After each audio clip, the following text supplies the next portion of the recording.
สวัสดีค่ะใครๆก็เข้าครัววันนี้นะคะแนนจะพามาทำเมนูอาหารบ้านๆนะคะที่หากินได้ตามร้านทั่วไปนะคะนั่นก็คือเมนูข้าวหมูแดงนั่นเองค่ะเดี๋ยวเราไปดูส่วนผสมแล้ววิธีการทำมันก่อนเลยค่ะว่ามีอะไรบ้างส่วนผสมของเมนูข้าวหมูแดงนะคะก็จะมีหมูสันในค่ะตัวนี้เอาซ่อมจิ้มให้ทั่วนะคะเพื่อที่เวลาเราหมักซอสเนี่ยตัวน้ำซอสจะได้ซึมเข้าไปค่ะในส่วนของน้ำหมักหมูแดงนะคะก็จะมีน้ำเปล่าอบเชยและโป๊ยกั๊กนะคะอันนี้เราจะเอามาคั่วให้หอมเลยค่ะกระเทียมสับน้ำตาลปี๊บซอสมะเขือเทศค่ะน้ำมันหอยซีอิ๊วขาวน้ำตาลทรายเกลือพริกไทยค่ะในส่วนของซอสราดหมูแดงนะคะก็จะมีน้ำเปล่าแป้งมันซีอิ๊วขาวน้ำตาลถั่วลิสงคั่วบดงาขาวคั่วสีผสมอาหารสีแดงและน้ำมันงาค่ะในส่วนผสมของเครื่องเคียงที่จะรับประทานคู่กับข้าวหมูแดงนะคะก็จะมีข้าวสวยแตงกวาไข่ต้มพริกแห้งทอดค่ะแล้วก็กุนเชียงโรยด้วยผักชีนะคะส่วนผสมครบแล้วเดี๋ยวเราไปลงมือทำกันเลยค่ะค่ะเรามาเริ่มขั้นตอนแรกของการทำข้าวหมูแดงเลยนะคะเริ่มจากการหมักหมูก่อนนะคะเราจะเริ่มทำน้ำซอสก่อนโดยใส่น้ำเปล่าลงไปค่ะกระเทียมค่ะนี่เป็นอบเชยโป๊ยกั๊กนะคะเพิ่มกลิ่นรสน้ำตาลทรายเกลือค่ะ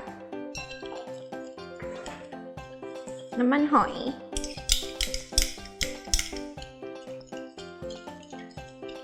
ซีอิ๊วขาวค่ะเพิ่มรสชาติด้วยซอสมะเขือเทศนะคะโอเคคนให้เข้ากันใส่น้ำตาลปี๊บลงไปค่ะคนให้ละลายคนให้น้ำตาลปี๊บละลายก่อน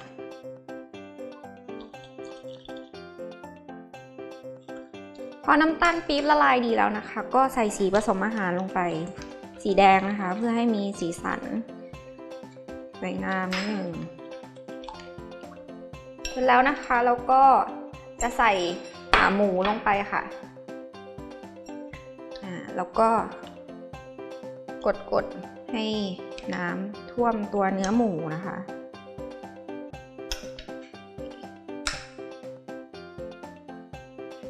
พอได้อย่างนี้แล้วนะคะเราจะหมักทิ้งเอาไว้ประมาณ4 ชั่วโมงนะคะหรือว่าถ้าใครมีเวลามากหน่อยก็อาจจะหมักทิ้งข้ามคืนเอาไว้ในตู้เย็นเลยก็ได้นะคะเพื่อให้น้ำซอสเนี่ยมันซึมเข้าไปในเนื้อหมูนะคะ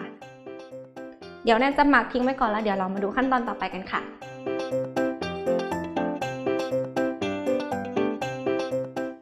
หลังจากเราหมักเนื้อหมูให้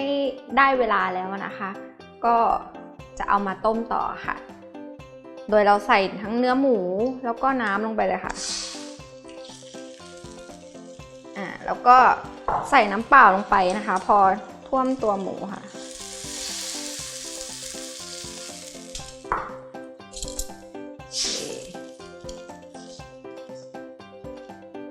แล้วก็จะต้มแล้วก็เคี่ยวไปเรื่อยๆนะคะจนน้ำมันงวดเหนียวนะคะแล้วเดี๋ยวเรามาดูกันค่ะตอนนี้นะคะตัวหมูแดงของเราก็ต้มจนได้ที่แล้วนะคะเดี๋ยวขั้นตอนต่อไปเนี่ยเราจะเอาเข้าอบนะคะที่อุณหภูมิ175 องศาใช้ไฟบนล่างนะคะประมาณ 10-15 นาทีนะคะให้เนื้อด้านนอกมันดูแห้งๆหน่อยค่ะก็เป็นอันใช้ได้เดี๋ยวเราไปดูกันค่ะ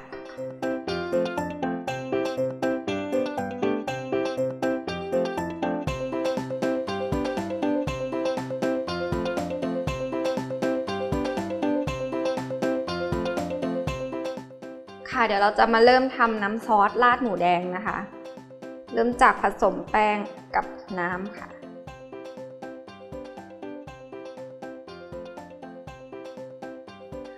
ก็จะมาต่อกันที่ตัวน้ำซอสนะคะเอาหม้อตั้งไฟค่ะแล้วก็อันนี้เป็นน้ำซอสที่เหลือจากการต้มหมูนะคะก็จะได้เป็นข้นๆแบบนี้ก็ใส่ลงไปในหม้อเลยค่ะ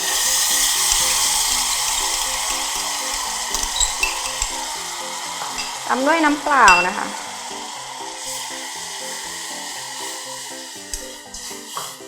แล้วก็คนให้เข้ากันค่ะในส่วนของน้ำราดนะคะเรารสชาติเนี่ยแล้วแต่คนชอบเลยปรุงได้ตามใจชอบเลยด้วยน้ำตาลนะคะ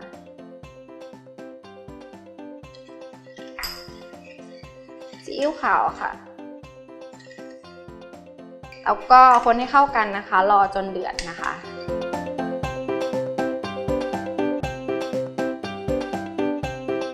ค่ะตอนนี้นะคะตัวน้ำซอสของเราก็เริ่มปุดๆแล้วจะมาใส่แป้งละลายน้ำค่ะให้มันเหนียวข้นนะคะค่อยใส่ลงไปค่ะ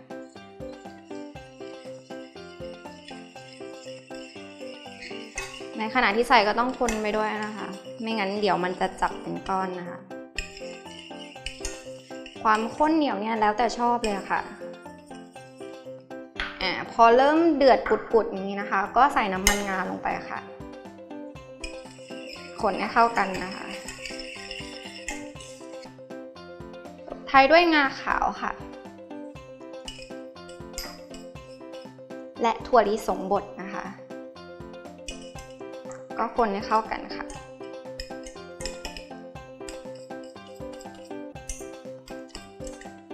ค่ะก็เสร็จเรียบร้อยแล้วนะคะสำหรับน้ำที่เอาไว้ราดข้าวหมูแดงของเรานะคะค่ะแล้วเดี๋ยวเราไปดูขั้นตอนต่อไปกันเลยค่ะค่ะตอนนี้นะคะหมูแดงของเราก็อบเสร็จแล้วนะคะใช้เวลาประมาณ20นาทีนะคะหน้าตาออกมาก็จะเป็นแบบนี้ค่ะเราก็จะมาหั่นให้เป็นแผ่นบางๆนะคะ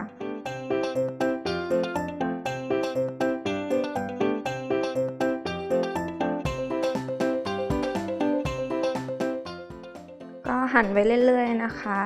แล้วเดี๋ยวเราไปจัดใส่จานเสิร์ฟกันค่ะ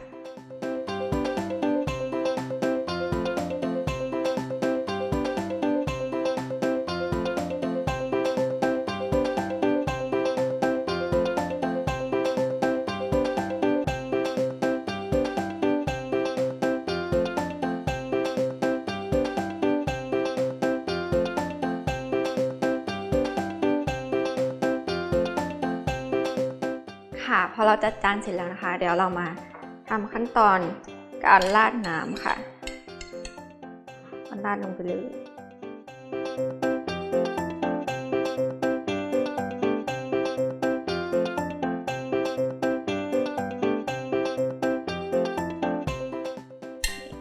เสร็จเรียบร้อยแล้วก็แต่งหน้าด้วยผักชีนิดนึงค่ะ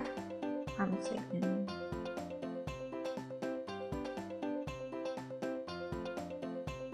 ค่ะเสร็จเรียบร้อยแล้วค่ะสำหรับเมนูข้าวหมูแดงนะคะเป็นเมนูที่น่าทานมากๆเลยค่ะสำหรับใครนะคะที่อยากลองทำตามนะคะสามารถไปติดตามสูตรและวิธีการทำได้ทาง foodtravel.tv ค่ะสำหรับวันนี้แนนไปก่อนสวัสดีค่ะ